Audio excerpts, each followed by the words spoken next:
Everyone, कैसे हैं आप सब। मैं आशा करता हूं आप सभी हमेशा की तरह बढ़िया होंगे और मजे में होंगे। तो एक बार फिर से मैं गुमनाम सर और आप सभी का बहुत बहुत स्वागत है आपके अपने चैनल गुमनाम केमिस्ट्री शायर में। तो मैंने जैसे कि अपना 50 डेज एक्सप्रेस चल रहा है इन केमिस्ट्री 70 में से 70 नंबर लाने के लिए प्लेलिस्ट आ चुका है और 11 दिसंबर से बेटा हमने इसकी शुरुआत करी है और आज चल रहा है 16 दिसंबर। तो जिसने इसके पिछले वीडियोस नहीं देखे डिस्क्रिप्शन में टॉप पे आपको लिंक दे दिया जाएगा, पूरी प्लेलिस्ट देख डालिए और सिर्फ 50 वीडियोस होने वाले ओनली 10-10 मिनट के और आप इजीली 70 में से 70 नंबर केमिस्ट्री में गेन कर सकते हैं। तो देखिए बेटा आज 16 दिसंबर वीडियो नंबर 6 और चैप्टर विलियन चल रहा है और हम पढ़ने वाले हैं आज टॉपिक अनुसंख्यक गुणधर्म और हेनरी का नियम। काफी इंपॉर्टेंट टॉपिक है, कई सारे सेट्स में आपको ये देखने को मिलेंगे। अगर आप चाहते हो कि 70 में 70 नंबर आ जाए तो अच्छे से नोट जरूर बनाना और कॉपी और पेन लेकर बैठ जाइए। चलिए आपसे मिलते हैं वीडियो में आगे की ओर।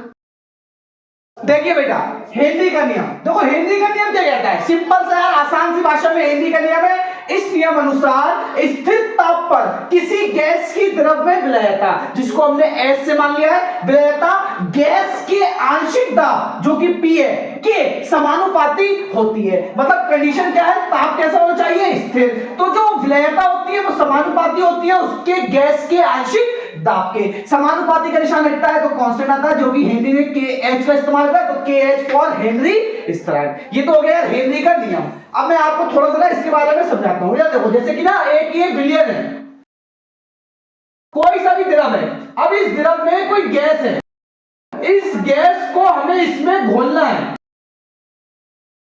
क्या करना है, हमें इस गैस को इसमें घोलना है। तो इस गैस को घोलने के लिए कंडीशन क्या होना चाहिए, ये हेनरी ने बताया। क्या बताया कि भाई जो भी द्रव है बोला जो भी द्रव है, कंडीशन ये रखनी है हमें कि ताप रखना है स्थिर और गैस की द्रव में जो विलयता होगी वो उसके आंशिक दाब के कैसी होगी, समानुपाती होगी। मतलब जितना उसका आंशिक दाब होगा उतनी ही ज्यादा उसकी गैस में विलयता होगी। ठीक है, ये तो देखो हेनरी का नियम है मोटा मोटा सा, बस आपको इतना ही सा लिखना है यार। खाली हम एग्जाम की तैयारी कर रहे हैं, ना कि चीजों को डिटेल में सीख रहे हैं। ठीक है, हेनरी का नियम इतना लिखना है आपको। अगर आ सकता है साथ में आ सकता है कि हेनरी के नियम की सीमाएं और उपयोग पूछ लिए जाते हैं।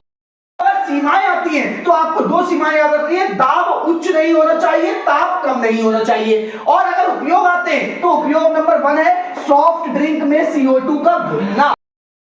उपयोग नंबर 2 है फेफड़ों और रक्त के मध्य O2 तथा CO2 का आदान प्रदान।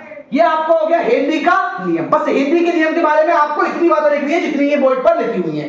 अगर सीमाएं और उपयोग आपसे पूछता है तो लिखिए, अदरवाइज हेनरी का नियम लिखकर छोड़ दीजिए। अच्छा अगला टॉपिक जो है वो बहुत ही इंपॉर्टेंट टॉपिक है, गारंटीड आएगा, अनुसंख्यक गुणधर्म। तो मैं साइड में जाता हूं, पहले जल्दी से आप इसे नोट कर लीजिए। हो गया बेटा, नोट हो गया। चलिए आगे बढ़ते हैं। ठीक है बेटा, देखिए भाई अनुसंख्यक गुण, अगर आप इस साल बोर्ड परीक्षा में बैठने वाले हैं तो मोहर लगा लीजिए, super duper most important, guaranteed आएगा ये टॉपिक। कैसे आता है सब आपको बताते हैं। देखो अनुसंख्यक गुणधर्म किसे कहते हैं, पूछा जाता है अनुसंख्यक गुणधर्म किसे कहते हैं। तो भैया देखो सबसे पहले आपको अनुसंख्यक गुणधर्म के बारे में पता होना चाहिए कि विलयन में उपस्थित वे गुण जो विलय के अणुओं की संख्या पर निर्भर करते हैं क्या कहलाते हैं, अनुसंख्यक गुणधर्म कहलाते हैं। और ये गुण निम्न है, 4 होते हैं, पराशर दाब, बाष्प दाब का आपेक्षिक अपनमन, क्वथनांक का उन्नयन, हिमांक का अपनमन। चारों ही अपने आप में बहुत ही इंपॉर्टेंट टॉपिक है। और यहां से पता है सबसे ज्यादा क्या आता है, ऑब्जेक्टिव बहुत पूछा जाता है। 22 में आया, 23 में आया, 24 में आया, 3 साल से लगातार यूपी बोर्ड की परीक्षा में यहां से ऑब्जेक्टिव आ रहा है। अब ऑब्जेक्टिव कैसा आता है, वो क्या करते हैं ना, एक क्वेश्चन देते हैं, बोलते हैं निम्न में कौन सा अनुसंख्यक गुणधर्म नहीं है। अब उन्होंने 4 ऑप्शन दे दिए, कोई से 3 इनमें से दे दिए, चौथा कुछ और दे दिया।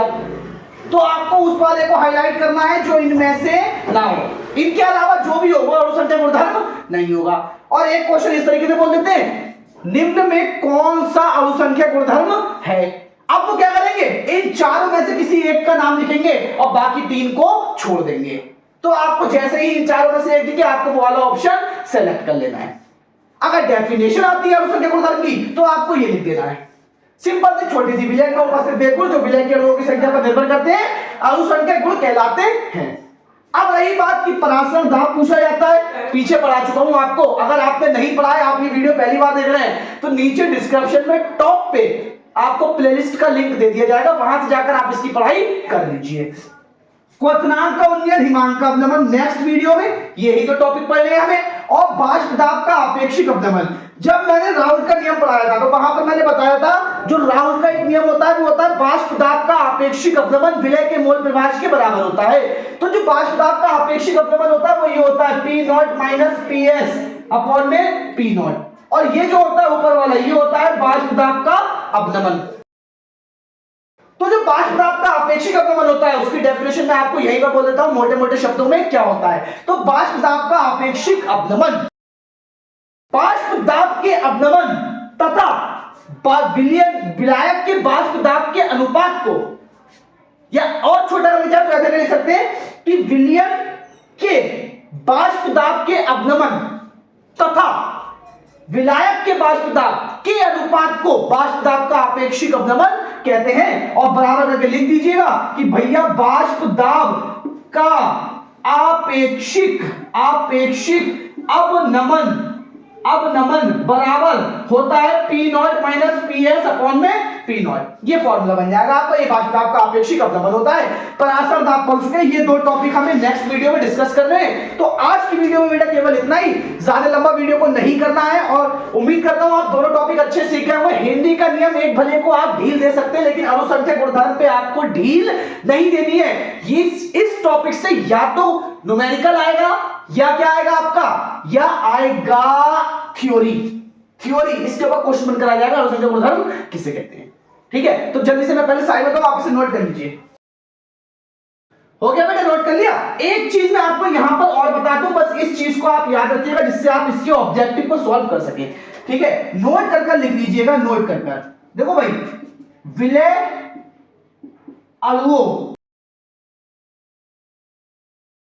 की संख्या बढ़ने पर, विलय अणुओं की संख्या बढ़ने पर, देखो चार चीजें हैं हमारे पास, चार चीजें हैं। परासरण, बाष्प दाब, क्वथनांक, हिमांक। क्या क्या है? परासरण, क्वथनांक, बाष्प दाब और हिमांक। ठीक है, तो देखो अगर विलय अणुओं की संख्या बढ़ाई जाए, मतलब विलयन को शांत करा जाए, क्योंकि देखो विलयन कब शांत होगा, जब विलय की मात्रा बढ़ाई जाएगी, विलायक की मात्रा कम करी जाएगी, तो विलयन ऑटोमेटिकली शांत होने लगेगा। तो बेटा विलय अणुओं की संख्या बढ़ने पर याद रखना परासरण की क्रिया बढ़ती है, ज्यादा होती है, क्वथनांक भी बढ़ता है, बाष्प दाब घटता है और हिमांक घटता है। अगर आपके ऑब्जेक्टिव में पूछ ले कि विलय के अणुओं की संख्या बढ़ने पर परासरण में क्या परिवर्तन होता है, तो परासरण बढ़ता है, परासरण की क्रिया बढ़ती है, और जब परासरण बढ़ेगा तो परासरण दाब भी क्या करेगा, बढ़ जाएगा। और क्वथनांक इस तरीके से जब विलय अणुओं की संख्या बढ़ती है तो क्वथनांक बढ़ता है, क्वथनांक बढ़ेगा तो क्वथनांक का उन्नयन भी क्या करेगा, बढ़ जाएगा। और इस तरीके से विलय अणुओं की संख्या बढ़ने पर बाष्प दाब कम होता है, और जब बाष्प दाब कम होगा तो बाष्प दाब का आपेक्षिक अवनमन भी क्या होगा, ऑटोमेटिकली कम हो जाएगा। और अगर विलय के अणुओं की संख्या बढ़ने पर हिमांक कम हो रहा है तो हिमांक का अवनमन भी क्या करेगा बेटा, कम हो जाएगा। ठीक है, तो ये बेटा आपका आज की वीडियो के लिए सिर्फ इतना ही। और इसी तरीके से अच्छे से पढ़ाई करते रहिए, सुंदर से नोट्स बनाते रहिए। केमिस्ट्री में कुछ नहीं पढ़ा, कुछ नहीं आता, फिर भी हम 70 में 70 नंबर लाकर दिखाएंगे। ठीक है, तो बेटा इसी के साथ मैं अलविदा लेता हूं, फिर मुलाकात होगी आपसे एक नए और धमाकेदार वीडियो के साथ।